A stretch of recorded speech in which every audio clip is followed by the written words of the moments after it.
మనం అమృత కలశంలో ఉన్నాం. శ్రీరామ పూజా ఫలం దాని గురించి మనం తెలుసుకుంటున్నాం. అందులో రామనామం, ఆ రామ శబ్దము ఎంత విశిష్టమైనదో, రాముణ్ణి పూజించటం వల్ల ఎంత ప్రయోజనము చేకూరుతుందో అంత ప్రయోజనము ఆ రామనామ స్మరణ వల్ల కూడా జరుగుతుంది అని చెప్పి అంతకంటే విశేషంగా కూడా చెప్పబడ్డది. ఎందువల్లంటే రామ త్వత్తోధికం నామ ఇతి మన్యామహే వయం త్వయైకా తారితాయోధ్య నామ్నాతు భువనత్రయం అని చెప్పి చెప్పబడ్డది. ఓ రామా, నీకంటే నీ నామం గొప్పదయా. ఎందువల్లంటే త్వయైకా తారితాయోధ్య, నీ వల్ల ఒక అయోధ్య మాత్రమే తరించింది. నామ్నాతు భువనత్రయం, నీ నామం వల్ల ముల్లోకాలు కూడా తరిస్తున్నాయి. అందువల్ల నీకంటే నీ నామం చాలా గొప్పది అని చెప్పి చెప్పడం జరిగింది. అట్లాగే వాసుదాసు గారు చెప్తారు, పావెలకొండ సుబ్బారావు గారు, నీతో నాకు పనేమిరా రఘుపతి నీ నామమే గల్గగా. నీతో నాకు పనేంటయ్యా, నీ నామం ఉంది చాలే అంటే ఆ నామము రామనామాపి మధురం. అటువంటి నామం ఉండంగా ఇక రాముని కంటే కావలసింది లేదు. ఆ నామము అంత విశిష్టమైనటువంటిది అని చెప్పి చెప్పబడ్డది. ఎలా వచ్చింది ఈ రామనామము అనంటే, ఈ రామనామము కేవలము రాముడు పుట్టాకే వచ్చినటువంటిది కాదు. ఈ రామనామం పుట్టడానికి అంతకు ముందే చాలా కారణం ఉన్నది.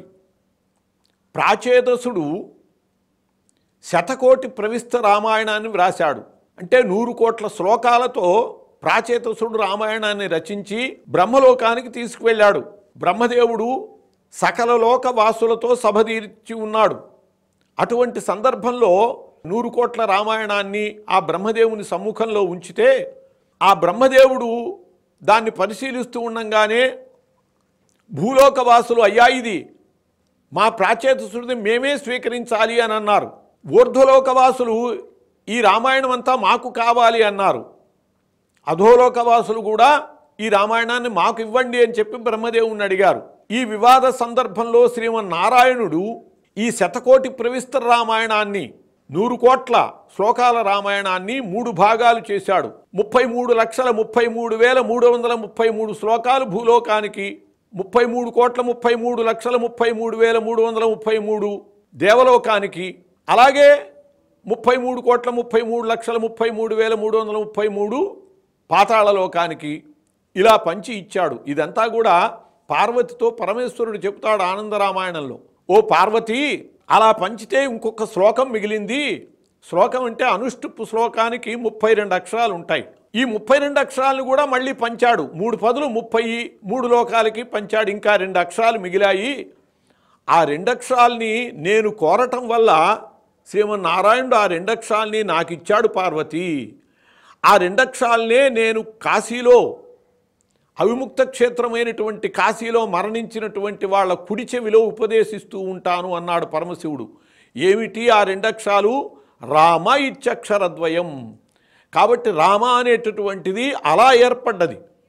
మొత్తం శతకోటి ప్రవిస్తర రామాయణాలలో 3 లోకాలకి పంచగా మిగిలినటువంటి 2 అక్షరాలు. అందువలనే నిరంతరము పరమశివుడు ఆ రామనామాన్ని స్మరిస్తూ ఉంటాడు, ఆ రామనామాన్నే ఉపదేశిస్తూ ఉంటాడు. అంత విశిష్టమైనటువంటిది రామనామం. ఈ రామ అనేటటువంటిది కూడా ఎలా ఏర్పడ్డది అనే దాని విషయంలో వశిష్ఠ మహర్షి సంపుటీకరణ చేసిన దానికి కారణం చెప్పబడ్డది.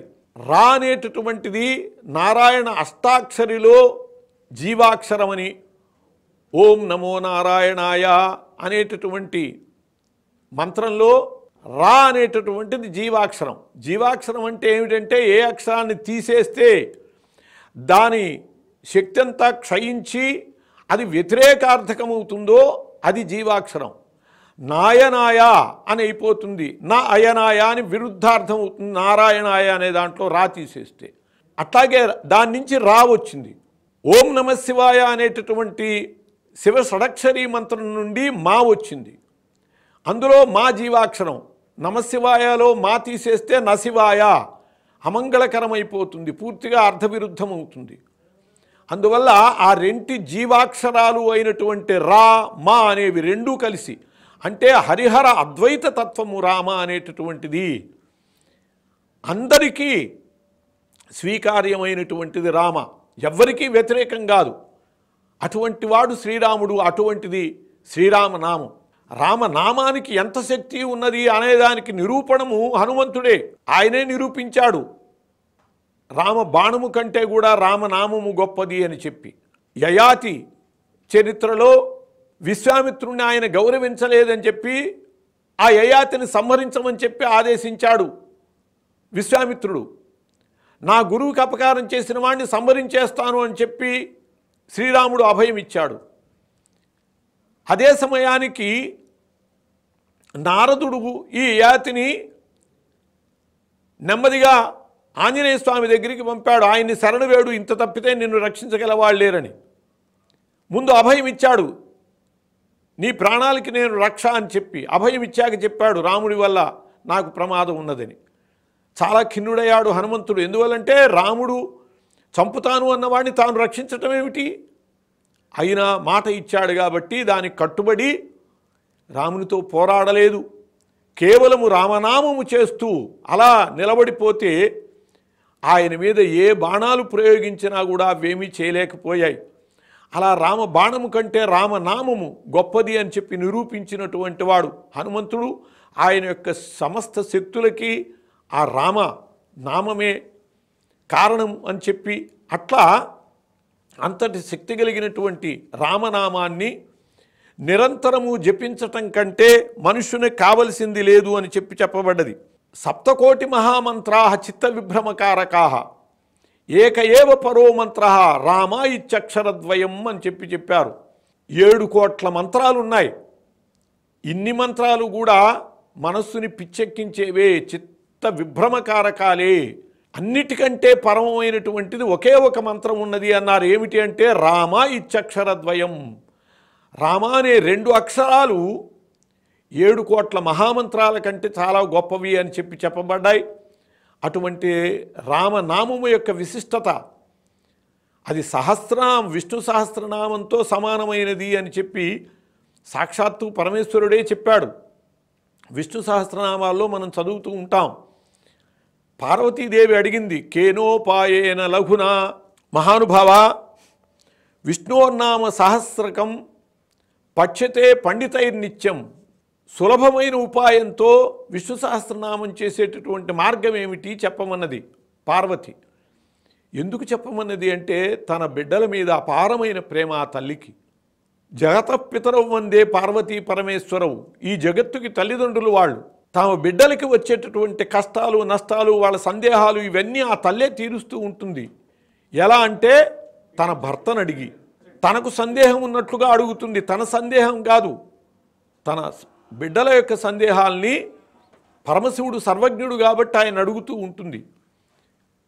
నా బిడ్డలలో అందరూ విష్ణు సహస్రనామం చేసుకోలేరు పూర్తిగా, కాబట్టి వాళ్ళకి మార్గం ఏమిటి, విష్ణు సహస్రనామ ఫలితం పొందే మార్గం ఏమిటి అని పార్వతీదేవి అడిగితే అప్పుడు పరమేశ్వరుడు చెప్పాడు, శ్రీరామ రామ రామేతి రమే రామే మనోరమే సహస్రనామ తత్తుల్యం రామనామ వరాననే అని చెప్పి, ఓ పార్వతి శ్రీరామ రామ రామ అంటే అది సహస్రనామ తుల్యం అవుతుంది, విష్ణు సహస్రనామంతో సమానం అవుతుంది అని.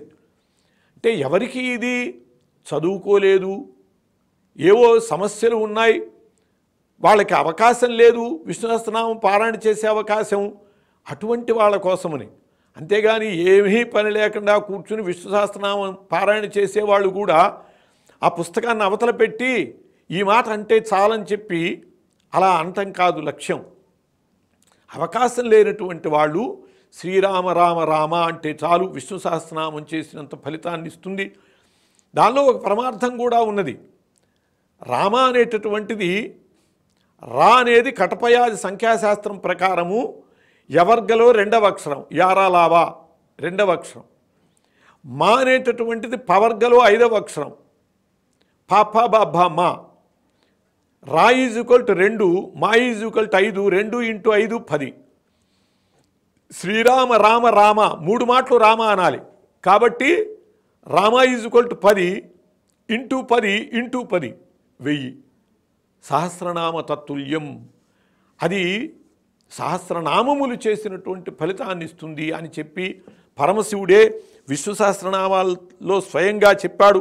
అటువంటి శ్రీరామ నామము ఎంత గొప్పది అంటే భర్జనం శత్రు సైన్యానాం, పురాణాల్లో చెప్పబడుతూ ఉన్నది. ఆర్జనం సర్వసంపదాం, తర్జనం యమదూతానాం, రామ రామేతి గర్జనం అన్నారు. భర్జనం శత్రు సైన్యానాం, ఈ రామ రామ అనేటటువంటి గర్జనం మనం చేస్తూ ఉంటే, స్మరణ చేస్తూ ఉంటే శత్రు సైన్యానికి అది భర్జనముట. మనం రామ అన్నాము అంటే శత్రువులు హడలిపోతూ ఉంటారు. ఆర్జనం సర్వసంపదాం, దాతారం సర్వసంపదాం. ఆ రామ అనేటటువంటి శబ్దము సకల సంపదల్ని తెచ్చిపెడుతుంది. తర్జనం యమదూతానాం, యమదూతాలకి తర్జనముట అంటే మీరు రావటానికి వీల్లేదు అని చెబుతుంది. రామ అనే శబ్దం వినపడ్డదంటే యమదూతలు వెళ్ళిపోతారు, వాళ్ళు భయపడిపోతారు. రామ అన్నటువంటి చోట మనం ఉండకూడదు, అటువంటి వాళ్ళని మనం తీసుకువెళ్ళకూడదు అని చెప్పి రామ రామేతి గర్జనం. అలా రామ రామ అనేటటువంటిది అంత శక్తి కలిగినటువంటిది అని చెప్పోట తులసీదాస్ చెబుతాడు, ఉలటే పలటే జామిహై అని. ఆ రామనామము ఎలాంటిది, ఎంత శక్తి గలది అంటే అది తిరగా బోర్లా వేసినా కూడా పరిపూర్ణమైన ఫలితాన్ని ఇస్తుంది అన్నాడు. ఎలాగూ అంటే భూమిలో విత్తనం వేస్తున్నాం, రైతు వేరుశనగ విత్తుతున్నాడు. వేరుశనగ విత్తనాన్ని అలా ఒక్కొక్క గింజ అలా పైకి వచ్చేటట్టు మొలక పైకి రావాలని చెప్పి గుచ్చుతాడా? కాదు, అలా విసిరివారేస్తాడు. ఒకటి పక్కకు పడచ్చు, ఒకటి బోర్ల పడచ్చు, ఒకటి తిరగబడచ్చు, ఎట్లాగైనా పడచ్చు ఆ విత్తనాలు. కానీ మొలక వచ్చేటప్పటికి పైకే వస్తుంది. ఏ విధంగా అయితే రైతు వేసినటువంటి విత్తనము మొలక పైకే వస్తుందో, ఎటు వేసినా అది మొలక పైకే వస్తుందో, అట్లా రామనామము ఎటు పలికినా కూడా అది ఆ మోక్షాన్ని ఇచ్చేటటువంటి సత్ఫలితాన్నే ఇస్తుంది అని చెప్పారు. దానికి ఉదాహరణ మనకి వాల్మీకి మహర్షే. వాల్మీకి మహర్షికి ఆయన రత్నాకరుడు అని చెప్పి ఆటవికుడు. ఆ ఆటవికుడు దారులు కొడుతూ ఉంటాడు. సప్తఋషుల్ని కూడా వాళ్ళని కొట్టి వాళ్ళ దగ్గర ఉన్నది హరించడానికి ప్రయత్నం చేశాడు. ఆయనకి మంచి కాలం వచ్చింది. వెంటనే సప్తఋషులు, ఆగవయ్యా, ఏమిటి, ఎందుకు మమ్మల్ని కొట్టబోతున్నావు? డబ్బు కావాలి, ఏం చేస్తావు? భార్యాబిడ్డలకు ఇస్తాను. పిచ్చివాడా, నువ్వు ఇలా సంపాదించే దానివల్ల నీకు చాలా పాపం వస్తోంది, మరి ఈ పాపం కూడా నీ భార్యాబిడ్డలు తీసుకుంటారా అని అడిగారు. ఏమిటి పంతులు, పాపం వస్తుందా, అది వాళ్ళు తీసుకుంటారా లేదా అని అడిగొస్తానన్నాడు. వెళ్ళి భార్యాబిడ్డలను అడిగాడు. ఏమర్రా, నేను తెచ్చే సంపద వాళ్ళని వీళ్ళని కొల్లగట్టి తెస్తున్నాను, దారులు కాచి, మరి దాన్ని తింటున్నారు, దానివల్ల నాకు పాపం వస్తుంది అయ్యోర్లు చెప్పారు, ఆ పాపం కూడా మీరు తీసుకుంటారా అని అడిగాడు. అడిగేటప్పటికి వాళ్ళు చెప్పారు, చాలేవయ్యా, ఏదో నువ్వు మాకు తిండి పెట్టాలి కాబట్టి ఎలా తెస్తున్నావో మాకేమిటి, పెడుతున్నావు, తింటున్నాము, నీ పాపంతో మాకేంటి సంబంధం అన్నారు. తల తిరిగిపోయింది. వెళ్ళి సప్తఋషుల పాదాల మీద పడ్డాడు. నాకు మార్గం తెలియజేయండి, కర్తవ్యాన్ని నిర్దేశించండి అని ప్రార్థించాడు. ఇటువంటి దుష్ట ప్రవర్తనతో జీవించినటువంటి వాడికి రామశబ్దము నేరుగా ఉపదేశించటానికి అర్హము కాదు అని చెప్పి మరాని ఉపదేశించారు.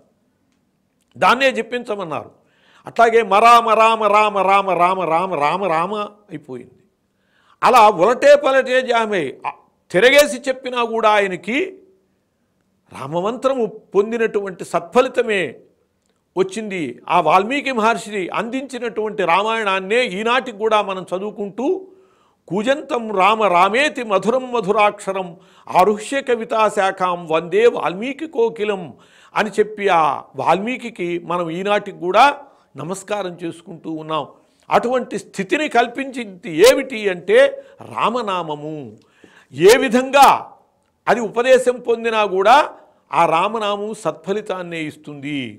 ఎలా పలికినా చాలు, రామ అనేది పలికితే చాలు, దాని ఫలితం వచ్చి తీరుతుందన్నారు. అడవులలో కిరాతులుట వాళ్ళు అరుస్తున్నారట, నదీస్తరామ నభయం స్మరామ వసురాహ రామ. వాళ్ళు మేము జనాల్ని కొడతాం, మాకెటువంటి భయము లేదు, నదుల్ని దాటతాం. ఈ తీరయన్ ద్వైతవనే కిరాతాహ ముక్తింగతాహ రామపదానుషంగాత్ అని చెప్పబడ్డది. వాళ్ళు వనే చరామహ, వనాల్లో సంచరిస్తాం, వసురాహరామ, బంగారాల్ని కొట్టి తెచ్చుకుంటాం. నదీ స్తరామ, నదుల్ని దాటతాం. నభయం స్మరామహ, మాకే భయం లేదు అంటూ అరుచుకుంటూ వాళ్ళు విజృంభిస్తున్నారు, అందరినీ కొడుతున్నారు, సంపాదిస్తున్నారు. అయినా ముక్తికి వెళ్ళారు. వాళ్ళు ఎందుకు వెళ్ళారు అంటే వాళ్ళు మాట్లాడేటటువంటి మాటలలో వాళ్ళు ఏం మాట్లాడారు? వనే చరామహ, వనే చరామహ, వనమునందు చరిస్తాము అని. కానీ వనే చరామహ అని చివరిలో వచ్చింది. వసురాహరామహ, బంగారం కాజేస్తామన్నారు. కానీ ఆ పదంలో కూడా ఆహరామహ అని, రామహ అనే పదం చివరిలో వచ్చింది. నదీ స్తరామహ, నదుల్ని దాటుతామన్నారు. తరిస్తామన్నారు. కానీ దాంట్లో రామ అనే పదం వచ్చింది. ఇలా వాళ్ళు మాట్లాడే మాటల్లో రామ అనేటటువంటిది ఏదో విధంగా పలుకుతూ ఉండటం వల్ల ముక్తింగతాహ ద్వైతవనే కిరాతాహ, ఆ ద్వైతవనంలో ఉన్నటువంటి కిరాతులు కూడా ముక్తిని పొందారట. వాళ్ళ యొక్క ధన్యత.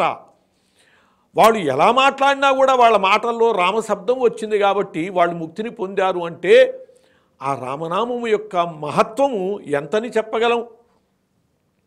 జయతు జయతు మంత్రం జన్మ సాఫల్య మంత్రం, జనన మరణ భేదక్లేశ విచ్ఛేద మంత్రం, సకల నిగమ మంత్రం, సర్వశాస్త్రైక మంత్రం, రఘుపతి నిజ మంత్రం, రామ రామేతి మంత్రం అని చెప్పబడ్డది. జయతు జయతు మంత్రం జన్మ సాఫల్య మంత్రం. ఆ మంత్రం ఎటువంటిది? రామా రామా అనేటటువంటిది మంత్రము. జన్మ సాఫల్య మంత్రం, జన్మకి జీవితానికి సాఫల్యతనిచ్చేటటువంటిది. జనన మరణ ఖేద క్లేశ విచ్ఛేద మంత్రం. ఈ జననము మరణము అనేటటువంటి ఈ భవసాగరం ఏదైతే ఉన్నదో దీన్ని ఒడ్డున పడేసేటటువంటిది. ఈ జనన మరణములు అనేటటువంటి వాటినన్నిటినీ కూడా ఛేదించేటటువంటి మంత్రం.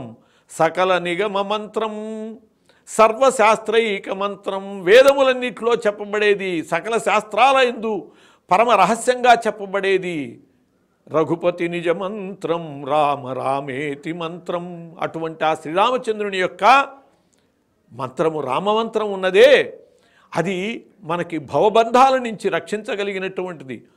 ఈ కలి బాధల నుంచి మనల్ని బయటపడవేయగలిగినది కేవలము రామమంత్రమే.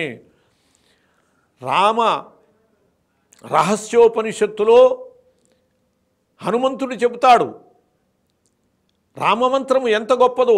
ఐహికేషు చ కార్యేషు మహాపత్సు చ సర్వదా నైవయోజ్యో రామమంత్ర. ఓ భక్తులారా, మీకేదైనా ఇహంలో కోరికలు ఉంటే, మీకేమైనా కష్టాలు తొలగివలసి ఉంటే గొప్పదైనటువంటి ఆ రామమంత్రాన్ని దానికి వినియోగించుకోకండి. కేవలం మోక్షదాయక, అది మోక్షదాయకమైన మంత్రం. ఇహంలో ఏదైనా మీకు కావలసి వస్తే మాంస్మరే ద్రామసేవకం, నేనున్నాను, మీకు అవి సమకూరుస్తాను అని చెప్పి హనుమంతుడు అన్నాడు. అటువంటి తారక మంత్రంగా ఆ రామమంత్రము చెప్పబడుతూ ఉన్నది. అటువంటి రామమంత్రము యొక్క శక్తిని ఎన్నో విధాల పురాణాలు చెబుతున్నాయి. పద్మపురాణం చెప్పింది, ఏ రామం నభజిష్యంతి తే నరా జఠరం స్వకం బిభత్తుం శక్యువంతేతే. రామశబ్దాన్ని స్మరించనటువంటి వాడికి అన్నం తినే అర్హత లేదు అని చెప్పింది. ఎందువల్లంటే మనకి అన్నం పెట్టినటువంటిది ఆ రాముడు. ఆ రాముడిని స్మరించకపోతే, రామశబ్దం స్మరించకపోతే అన్నం తినే అర్హత లేదు. రాముడు రాకముందు ఈ భూమి అంతా కూడా అహల్యగా పడి ఉన్నది, దున్నుకునేది లేదు. హల్యము అంటే దున్నబడేది, అహల్య అంటే దున్నబడనిది. దున్నబడని భూమిని ఎండకి ఎండటం, వానకి తడవటం అంటే సూర్యుడు ఇంద్రుడు అనుభవించారు అహల్యని అంటే అర్థం అది. శ్రీరాముడు రాగానే ఈ అహల్య లేచి కూర్చున్నది అంటే రాముడు వచ్చి ఇక్కడ ఉన్న రాక్షసుల్ని సంహరించేటప్పటికీ, అప్పటిదాకా ఎవరు పంటలు పండించుకునే యోగం లేదు ఇక్కడ రాక్షసుల వల్ల. అప్పుడు పంటలు పండించుకుని సుఖంగా బ్రతికా మనం అన్నం తింటున్నామంటే దానికి కారణం రాముడు. అన్నమో రామచంద్ర అంటాం అందువల్లనే. కాబట్టి అటువంటి రాముణ్ణి స్మరించే మనం అన్నం తినాలి అని చెప్పబడ్డది. రమంతే యోగినో యత్ర సచ్చానందే చిదాత్మని తేన రామపదేనాసు పరబ్రహ్మాభిధీయతే అని చెప్పి, ఆ రామ అనేటటువంటిది పరబ్రహ్మవాచకమే. అటువంటి రామశబ్దంతో మనకి మామూలు లోకంలో కూడా శ్రీరామ నీ నామం ఎంతో రుచిరా అని చెప్పి ఆ రాముని యొక్క నామాన్ని గురించి చాలా విశేషంగా చెప్పుకుంటూ ఉంటాం. ఆ రామ సప్తాహాలు, నామ సప్తాహాలు చేయటం, 7 రోజులు పూర్తిగా నామ సప్తాహం చేయటం, అట్లాగే రామకోటి వ్రాయటం. అలా రామనామాన్ని ఉచ్చరించినా, రామ జపం చేసినా, రామకోటి వ్రాసినా, ఏ రూపంలో అయినా సరే రామ రామ అని కనుక అనేటట్లయితే జన్మ చరితార్థమైపోతుంది. కాబట్టి అటువంటి శ్రీరామచంద్రమూర్తి యొక్క నామం ఏదైతే ఉన్నదో అది ఎంత శక్తి కలిగినటువంటిది అంటే, నామనామినో అభేద అని చెప్పి నామానికి నామికి తేడా లేదు. రామనామం అంటే రాముడే. ఒక విధంగా చెప్పాలంటే నామానికే ఎక్కువ శక్తి ఉన్నది. పోలీస్ అనగానే భయపడతారు. పోలీసు మామూలు వేషంలో వచ్చాడనుకోండి, మఫ్టీలో భయపడరు. అతడు పోలీస్ అయినా ఒకప్పుడు భయపడకపోవచ్చు, కానీ పోలీసు అనే శబ్దం వింటే భయం వేస్తుంది. చింతకాయ అనగానే నోరూరుతుంది. అది మంచి గుల్లై తీయగా ఉన్నా కూడా తింటే తీయగానే ఉండొచ్చు, కానీ చింతకాయ శబ్దానికే అంత శక్తి ఉన్నది. కాబట్టి నామనామినోర్ అభేద అని చెప్పి రామునకు, రామనామానికి భేదము లేదు. అందులో రాముని కంటే కూడా విశిష్టమైనటువంటిది రామనామము. కాబట్టి అటువంటి రామనామాన్ని నిరంతరము స్మరిస్తే ఇంకా ఏ మంత్రాలు అక్కర్లేదు, ఏ జపాలు అక్కర్లేదు, జన్మ చరితార్థమవుతుంది. స్వస్తి.